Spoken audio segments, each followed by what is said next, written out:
I was interested in politics, and I joined the Labour Party when I was 15. It was about the early stage you could have joined. I would have joined when I was 9 if I could. I wanted to be an engineer, and that's what I did, and that's what I did for 20 years, and I worked all over the world, and it was a fantastic career. I worked in Nigeria and the US and France and the UK and Denmark. And I didn't see politics as being, for me, I think partially because I didn't see politicians who looked like me. Politics is much more amorphous, and I didn't really know what to do, how to go about it. And I kind of thought, as many, I think, particularly women, but also those who aren't networked do, if somebody who thought I should be an MP, there would be a big hand which would come down from the sky and it would say, gee, you should be an MP. But my favourite part of my job actually is visiting primary schools in Newcastle, and that's what I say to them. I say, this is the favourite part. This is the favourite part of my job, coming to see you, because you are the future of Newcastle. You will be the people who will determine how Newcastle succeeds in the future, and I know that you are able to make the right decisions about the city and about our country, and you are able, and I want each of you to feel that you could be the Member of Parliament for Newcastle, because that's what democracy is about. It's about being representative, and the reason why I'm hopeful is because I know that you want to do the right thing by our city. Good morning, good afternoon, good evening. It's Af Malhotra here again on Straight Talk. Now, I must remind you, this is in collaboration with Diversity Economics Institute. And I say that because my guest today is an accomplished thinker, engineer, leader, politician, and a woman who has been championing the diversity, equity, inclusion cause for a number of years. She's pretty ambidextrous because she's one of the rare MPs and leaders who's been in technology and calls self-proclaimed, she says, tech evangelist, been a hardware engineer, been in software for a decade, was the first one to talk about the Internet of Things, by the way, in Parliament. And of course, the first one to discuss open data, so publishing her notes, so it's accessible to all of us. So she is a bit of a trailblazer and maybe a maverick and a rare one. So when my community is thinking, well, how is a politician a maverick? Well, Chi is definitely a maverick in all senses of the word. So Chi Onwurah, a Shadow Minister for Science, Research and Innovation, welcome to Straight Talk. Well, thank you. Thank you. That's a brilliant introduction, and it's great to be here. And I look forward to innovating as we talk. Absolutely. It's truly organic. So one of the reasons, I was thrilled to invite you and delighted you've accepted the invite to come on the show is because of who you are and your personal journey, which I found extremely fascinating, because I think the story is the most important thing. And when we talk about AI, most recently my nephew, who's now doing medicine, said, Uncle, what's the difference between human beings and AI? I said, well, actually, that's a good question. I said, in one word, love. In one word, love. And he said, okay, I get that. And I said, and the second one really is struggle. And so he said, what do you mean? Because, the new generation has struggled as much as some of us in the past. And I think you have struggled, and I think you have a really powerful personal story that I'm privy of. So why don't I throw the ball in your court for a moment and just tell us a little bit about your background, Chi. Who are you? Where did it all start? And of course, then we'll unpack the journey, and I have a lot more to ask you, of course.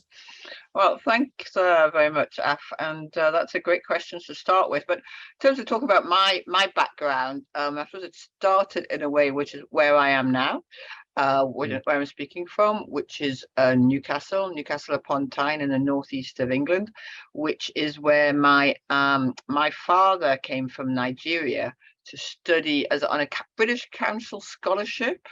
Those are the days when people were welcomed here on a British Council scholarship to study dentistry at Newcastle University, and he met my mother, who was born here in Newcastle, though she was of Irish heritage, and they fell in love, and sort of that's what produced me at a time when there were mixed marriages. I think my mother's family, some of them were not happy at all that she was marrying a black man, But my mother, and most important, I think my grandmother, welcomed my father.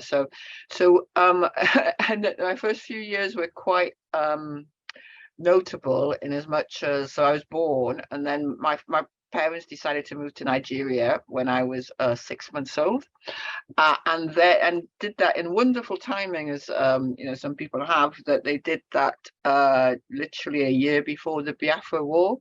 For those of you not familiar, the Biafra War was a war of independence for Biafra, part of Nigeria. Nigeria, as you may know, is a country whose borders were drawn by Britain in the 19th century. So there's a civil war. It was one of the largest famine, I think, of the 60s. Millions died. And Nigeria, Biafra, became smaller and smaller over time, and eventually me, my sister, my brother, and my mum fled.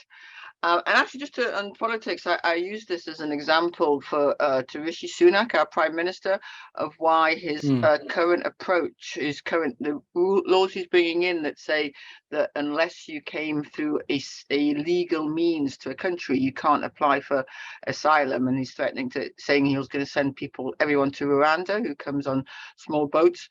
We had to get out through Sao Tome and Lisbon because we had to get out through Sao Tome and Lisbon because Portugal was the only country that was recognized Biafra, and then we had to make our way from Lisbon to Newcastle with no money.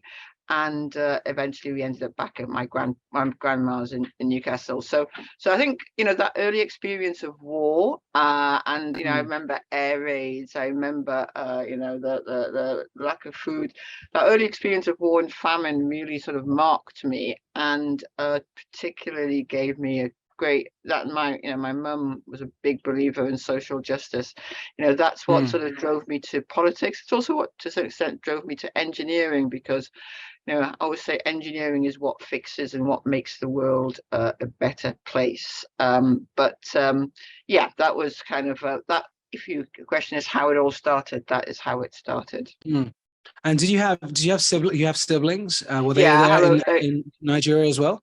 Had an older sister, and my younger brother was born in Biafra during the war, and that was one of the reasons why we had to return, was because there was many reasons, but including there was no milk available for him.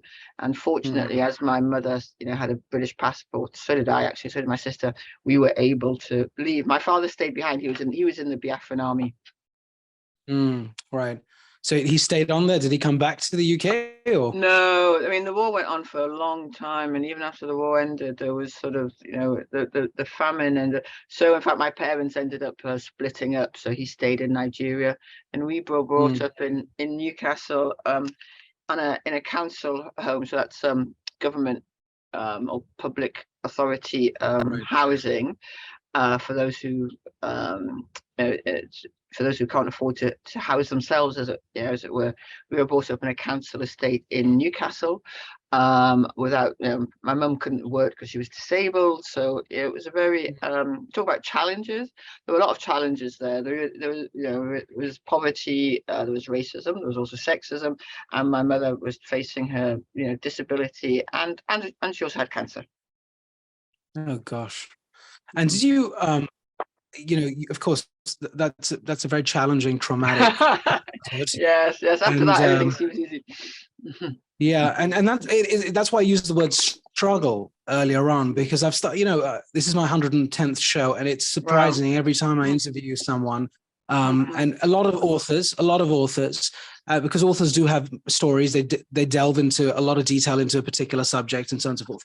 But I always see the common thread between all of my guests has been the fact that there's definitely a story of trauma, or multiple stories of trauma or struggle.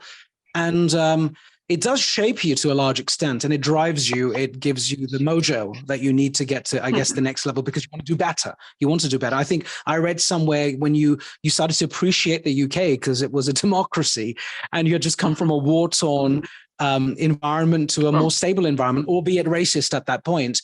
So when you when you did start to realize what was going around you, and you decided at some point you wanted to go into education, and you talk a lot about free education. You talk a lot about your school in Kenton, in Newcastle, and you talk about how you're so grateful for that education because, of course, it shaped you. Do you believe, and this is about straight talking, so I'm very interested because I haven't seen these questions being asked to you. So with your siblings, did you all end up taking the same path, or was there something special about you, your drive, your personality? What happened? Let me say, I think I think it is true, undoubtedly true, that experience of trauma, particularly at a young age, either. And I think there's a quote, I forget who it is. It might be Nietzsche. That what doesn't destroy you makes you stronger. So I do think that there was but I think that everyone, almost very few people, escape some kind of trauma. Everybody has difficult lives and challenges, and I think it's really important to recognize that. I don't want it to be like about kind of, what do you call it, poverty porn, where it's the harder your upbringing is, like the better you are in some way. But I do, what I'm particularly grateful for, and I think is also my sort of one of my earliest memories of thinking about politics, was thinking that how great it would be to be the member of parliament for Newcastle, because I'd be able to speak up for how wonderful our schools were. Because I was going to a primary school which was literally 300 yards from my front door, and I walked there with friends in the morning, and the teachers were absolutely fantastic. It was a state school. It was we didn't pay anything for it. In fact, I got free school meals. And what they did was they were absolutely sort of dedicated to trying to expand your horizon, your mind, and teach you. And I loved that. Now you ask about my brother and my sister. They were, their route was not so academic. My sister always says that I didn't see the racism around me because I had my head in a book all the time, which isn't true. I definitely did see the racism around me, but whereas she was the eldest, she would go off and sort of fight. I mean, I did have some fights. I did have some scraps on different reasons, but I didn't fight as much as she did. And she actually left school when she was 15. And then went back to study and actually became a very successful filmmaker. She's the first Black British female director, to have a film with a cinema release. And my brother also went into film and television. He works for the BBC. So I think what I'd say is that people have different ways of responding, and I chose I chose engineering and science because I saw them as being kind of objective. If you make science, doesn't care about what gender or what race you are, or whether something works or not. My sister and my brother were much more, I think, inspired, if that's the right word to put it, to go into storytelling, to tell stories. So they've told many different stories, and they've told their own story, if you like, in different ways. And but we've all been, thank God and touch wood, we've all sort of been successful in different ways. Yeah, that's incredible. I'm really happy to hear that as well. Because I'm an artist too. I'm in yes, business. you are. Yeah, I'm in business and various other things, but of course I'm in music as well, and film in a way, I guess. So you decided to go into politics at some point. I know you've now described why you felt you wanted to go into politics, for your community, for your school, to elevate them, promote them, and so on. And so tell us a little bit about that first entry. How did you get your break into politics? What happened? You just was it a big plan thing, or did it happen accidentally, or?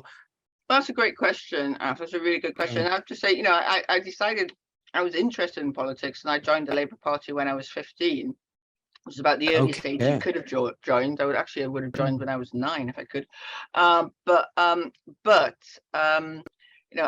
wanted to be an engineer, and that's what I did. And that's what I did for 20 years. And I worked all over the world, and it was a fantastic career. I worked in Nigeria and the US and France and the UK and Denmark. And I didn't see politics as being, for me, I think partially because I didn't see politicians who looked like me.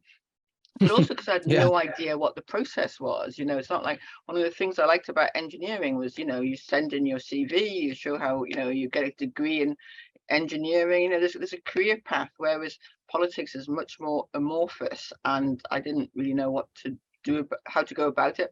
And I kind of thought, as many, I think, particularly women, but also those who aren't networked do, if somebody who thought I should be an MP, there would be a big hand which would come down from the sky and it would say, ooh, gee, you should be an MP. And obviously that wasn't going to happen. So I'd say was what happened. I think this is that a member of parliament, I think our Home Secretary under Labour, called Harriet Harman, she brought in what are called all women shortlists. She did the maths, which would be nice if our current Prime Minister could, but she did the maths, and she calculated at the current rate of women going into politics, the parliament would be gender balanced in the year, I think it was like 2250. And she decided that we couldn't wait that long as a nation, as a country. And so she and Tony Blair and others worked to bring in what are called all women shortlists, whereby basically the candidate has to be a woman. The Labour candidate has to be a woman. And when I heard about that, it helped me understand the process. It also made me think that Labour was serious about having more women in Parliament. And coincidentally, at the same time, the member, or a few years later, the member, so when the member for Newcastle Central announced that he was retiring at the next election in 2009, I knew a bit more about the process, and I sort of thought, oh well, I'll have a go. But I didn't really expect to win. I just have to say a big thanks to the Labour members of Newcastle Central, because they selected me as their candidate. And I think what I'd say to anyone who's thinking about going into politics is go for it. We just need more people with more diverse backgrounds. It's not the same people from the same backgrounds doing the same things. We will never get the kind of, better world that we're looking for. There's something you said that caught my attention in one of the other shows, which was, it was lovely. I think it's very, very inspirational for the next generation who should go into politics from different backgrounds. Everyone, young people should be interested in politics because it's important. And I think you said something along the lines, I'm paraphrasing you, if you see someone out there, whoever, let's say they're not they don't look like you, they are from the sort of majority base, look at them and you could probably do a better job than them anyway. So and I like that because it's got an air of confidence and certainty to it as well, and that's powerful. So you got into politics, you've been there 13 years now, and long may it continue, and things look very good for the Labour Party, so fingers crossed. Let's see what happens over the course of the next couple of years. And we're not taking anything for granted. No. Is certainly not taking anything for granted.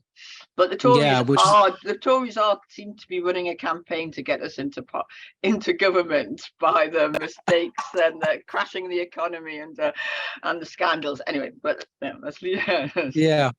So let's move a little bit forward. So you're in politics 13 years now. Tell me a little bit about, if I may, I just want to touch on the more sort of darker side, and then I'd like to go into the brighter side. So there've got to be so many moments in your term or as an MP and through the journey of course, progressing, and you are chair of multiple parliamentary committees and so on and so forth. Just if you can, and if you're open to doing this, was there a time, or can you think about a moment where you felt quite disparaged, or you felt maybe even imposter syndrome, perhaps not, but where you felt really disappointed about the state of what was being done to you? And of course, remember, you have also been quite resilient. You've come from tough times, but was there a time or a moment, maybe many times, where you can think of an experience where you were quite disenchanted, sad about what happened? Well, I think, politics is full of disappointments. And I think particularly when you're in opposition, which is where we are. I've only been a member of parliament in opposition, so not in government, so can't actually get things done. But I've certainly been very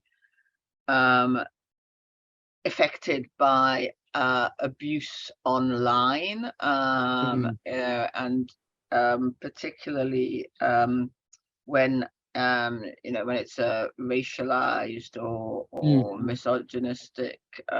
So I remember, I mean, in fact, there's a whenever I'm saying something which I know that the trolls will dislike, which is generally when I'm saying something which is anti-racist or anti-sexist, or then there can be a barrage of abuse, and that is really disappointing. And especially, I'd say, for me, I mean, it's for everyone, but I always think that I helped build the internet. As an engineer, I spent years building out the networks, GSM, wireless, fiber networks, which are the internet now. And when it's used like that to attack someone, and me, and to try and take away someone's voice, then I kind of think it's going against the whole sort of raison d'etre for the internet, and also the nature of the lack of regulation on the tech, the tech giants and the tech platforms. And again, as someone who, my last job before coming into Parliament was working for the UK regulator for communications, Ofcom, and I know how regulation can work and how effective it can be. And so the fact that there's no regulation, or the first regulation for the internet in the UK, which is called the Online Harms Bill, is just passing through Parliament now, and it's a mess of a bill. So that has really disappointed me. I mean, it's not because it affects me personally, but it also, I think my constituents deserve better than to be sort of used as sort of digital guinea pigs for everything. They should be in charge of their data. They should be in charge of their online lives, and they're not getting the protection or the support from either the big tech platforms. I mean, you've seen what's happened with Twitter, or governments putting in, too many governments in the UK one, I'd say particularly are subject to to the influence of the money that comes from the tech giants. So that's an area where I felt really sort of disappointed. I always say that when I was working in engineering, the way to kill a conversation at a party would be to say, "Oh, I'm an electrical engineer." People thought you were extremely boring but useful. Now you say you're an engineer and people think you're extremely rich. Engineering is like it's sort of exciting but exploitative. And I think that sort of transition is really depressing. Yeah, and very quickly, it's an important question because of, and I relate this to state of mind or your techniques or hacks as to how you deal with these nasty comments, because, and I'll just relate this back to young people or anyone on social media. We're all on social media, and there is a lot of nonsense in social media as well, a lot of abuse. Young people really struggle with it, and we know the perils of that. We know the consequences of that. What are your techniques? How do you deal with, I mean, as a politician, you're used to this. Now you almost have to build a thick skin.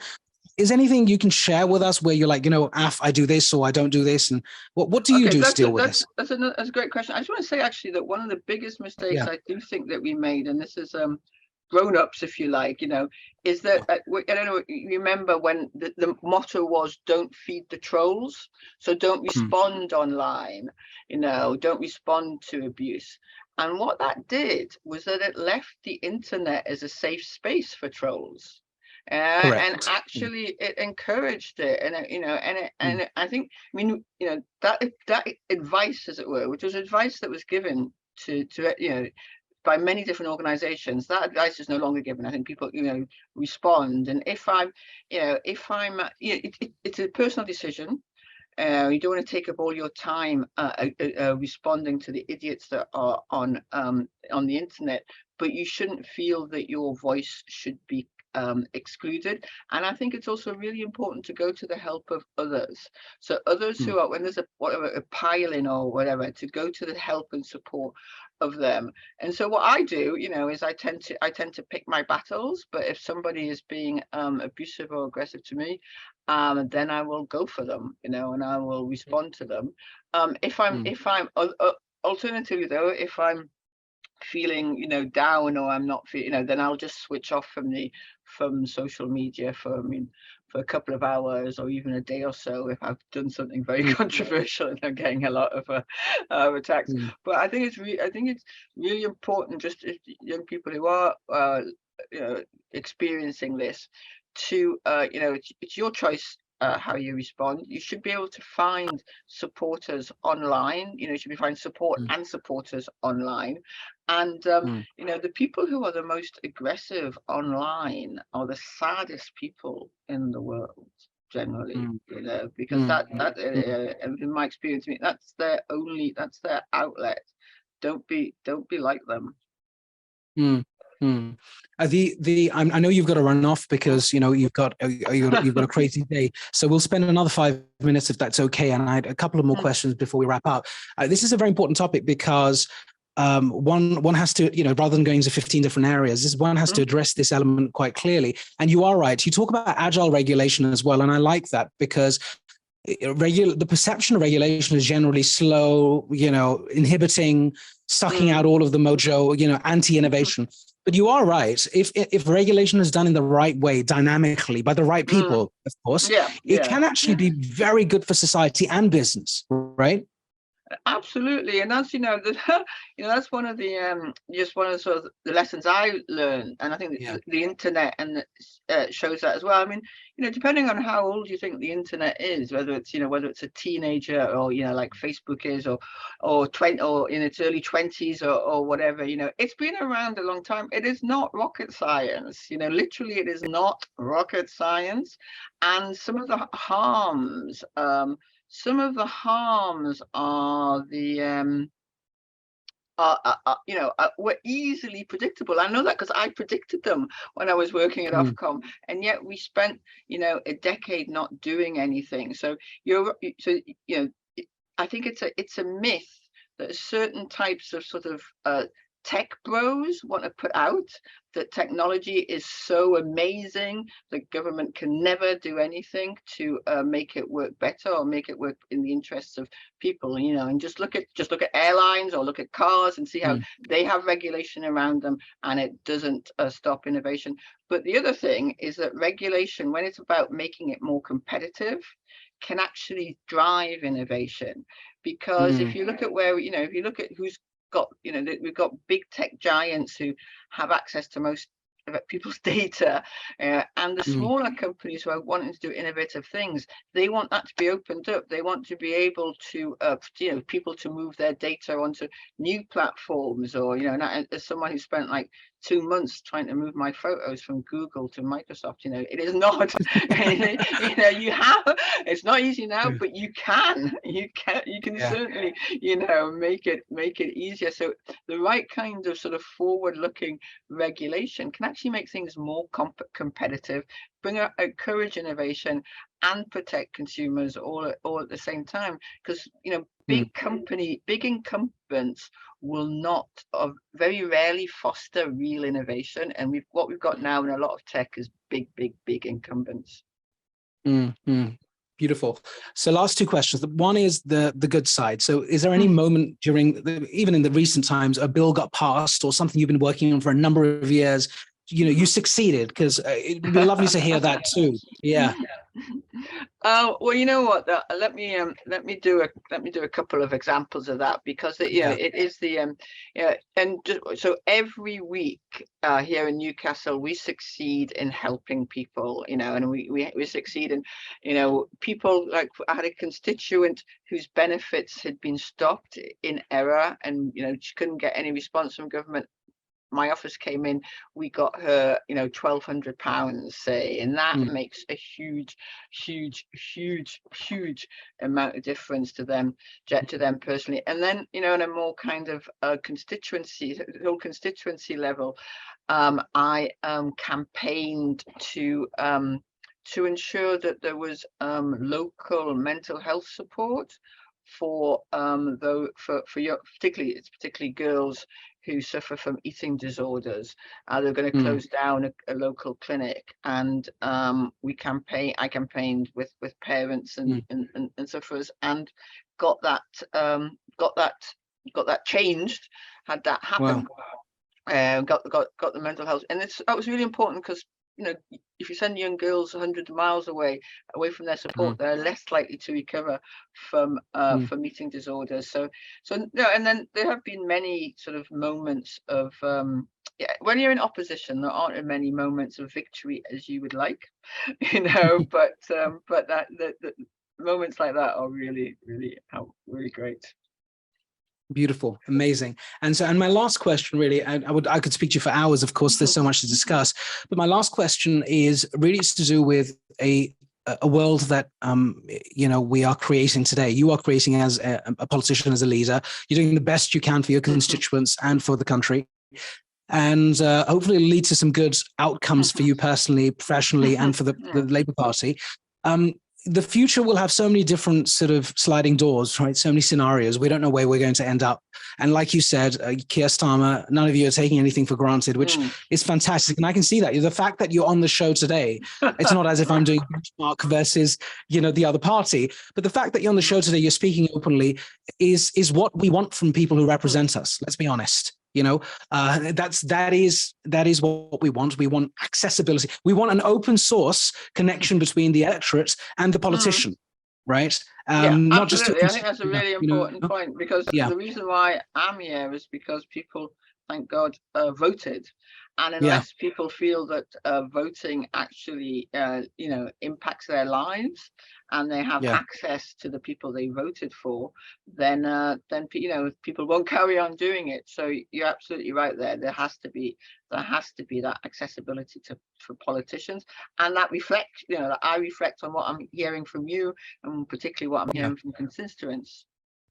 Yeah. And so here's my question. So you're talking to because I know you do this, so it's right up your street. You're talking to a school or a classroom of young people. Let's say those young people are from diverse backgrounds, not just race and gender, but all sorts of forms of diversity. And, you have a minute, essentially. What would you say to them? Because, to make them feel hopeful for the future when they step out of school, what would you say, personally? Well, I got one of my favorite parts of my job actually is visiting primary schools in Newcastle, and that's what I say to them. I say, this is the favorite part. This is the favorite part of my job, coming to see you, because you are the future of Newcastle. You will be the people you will determine how Newcastle succeeds in the future, and I know that you are able to make the right decisions about the city and about our country, and you are able, and I want each of you to feel that you could be the member of parliament for Newcastle, because that's what democracy is about. It's about being representative, and the reason why I'm hopeful is because I know that you want to do the right thing by our city. Beautiful. Excellent. Well, on that note, that's amazing. Well, do you know what I have to tell you? I'm a techno entrepreneur. I'm an investor. I'm an ex-business guy. I'm a philanthropist. I do a lot of philanthropy work.